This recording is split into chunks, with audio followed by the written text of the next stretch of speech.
Good afternoon, ladies and gentlemen. It's a great pleasure for me to be here today. My name is Maria Salapova. I'm from the group 407, and today I'm going to present to you a brief overview of my research on the subject of the role of microfinance programs in developing rural areas in India. I've divided my presentation into 4 parts. First, I'm going to provide you with a brief overview of the purpose of my research. Then we'll have a look at the previous research on the issue and indicate the research gap. After that, we will consider the methods that are going to be employed in my research. And finally, we will finish with expected outcomes. My presentation will take about 6 minutes, and in the end, there will be time for a little Q&A session. So without further ado, let's get started.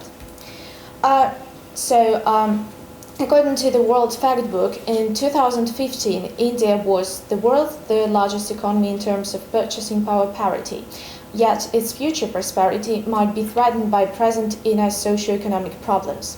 And the most pressing of those issues is rural poverty.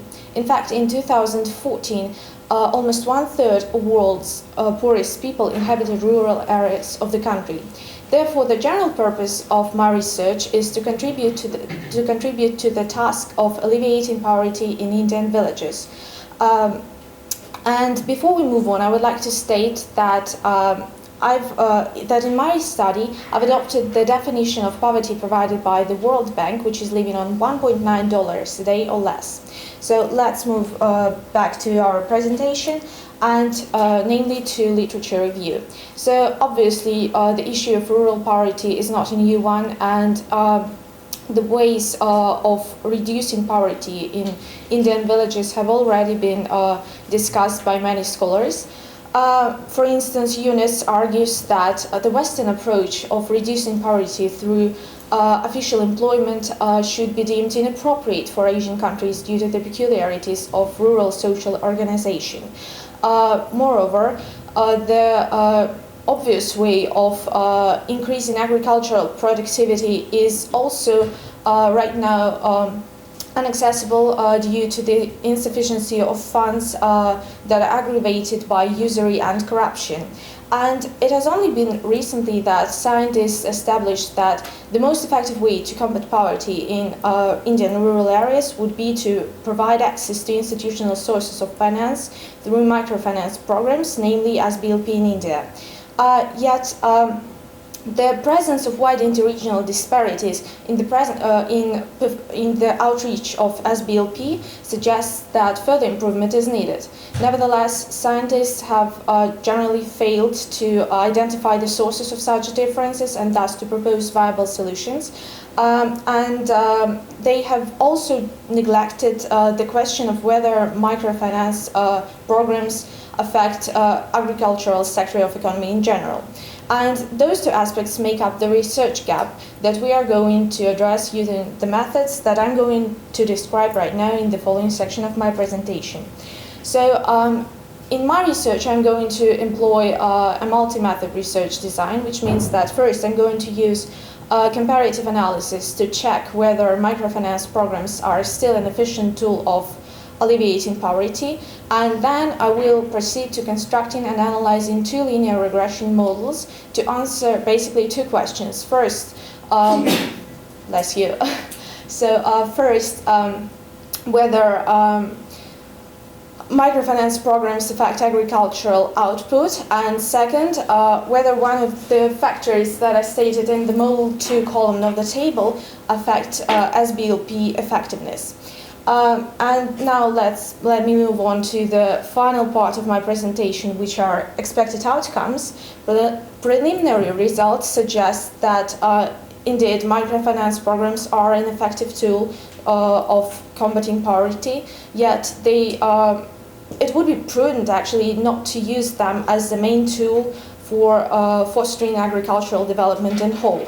The analysis also suggests that there is strong positive correlation between numbers of bank branches and self-help group federations and the number of people involved in self-help groups, which might suggest that those factors have influence on SBLP effectiveness.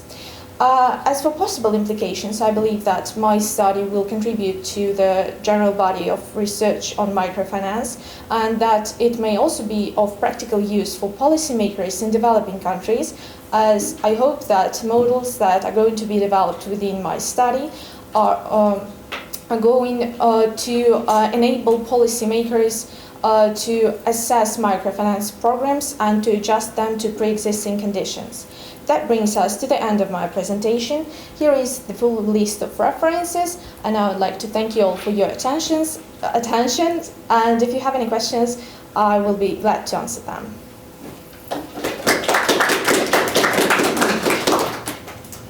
Yes, thank you. My question goes right to the heart of the matter. Microfinancing has been much criticized for placing a burden upon the borrower, which they often cannot carry too far. So my question is like threefold.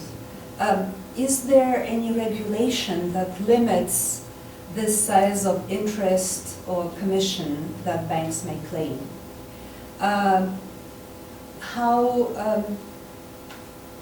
Is there any statistics about non-performing loans?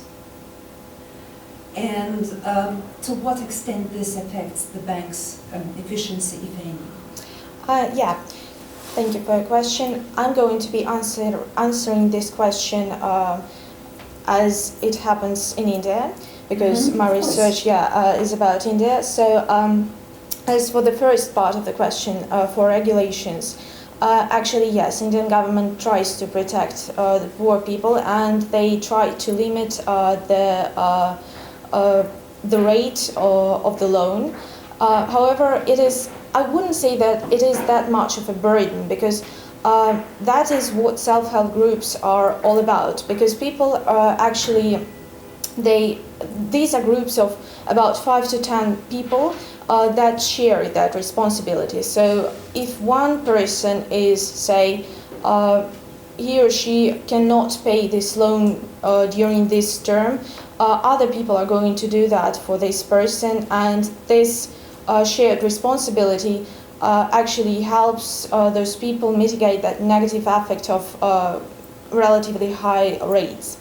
As for the second part of the question, non-performing loans, actually the percentage is very low, surprisingly low. If I'm not mistaken, about 90% of all loans are being repaid in time with all the rates and all that sort of thing. And so this is why actually banks participate in those microfinance programs, because they are highly profitable for them. And actually microfinance institutions that started as non-for-profit organizations, they saw how profitable this could be, and so they now try to become banks as well, some sort of banking organizations. I'm not sure about the term, but they also want to make profit from doing such operations. Thank you very much. May I ask you a question? You mentioned that the results of your research may be useful for policymakers in the developing countries. How about Russia? Can microfinance help revive Russian countryside? Well, that's quite a tricky question, because I think that it requires additional research first, and it requires different models than the models that I've developed, because my models are mostly for Asian developing countries, because they include such factors that are important in terms of culture and climate, that are more applicable to Asia, subtropical and tropical areas. Because when we talk about agriculture, it's important to think about climate, landscape, and such things.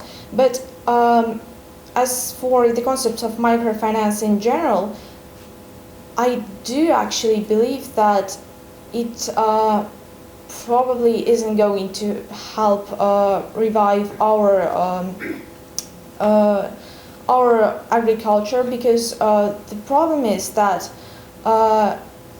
I do not think that we can develop such trust that is needed to perform in such groups, because those groups are one of the key features of microfinance programs, and you need to trust your other members of the group, yeah.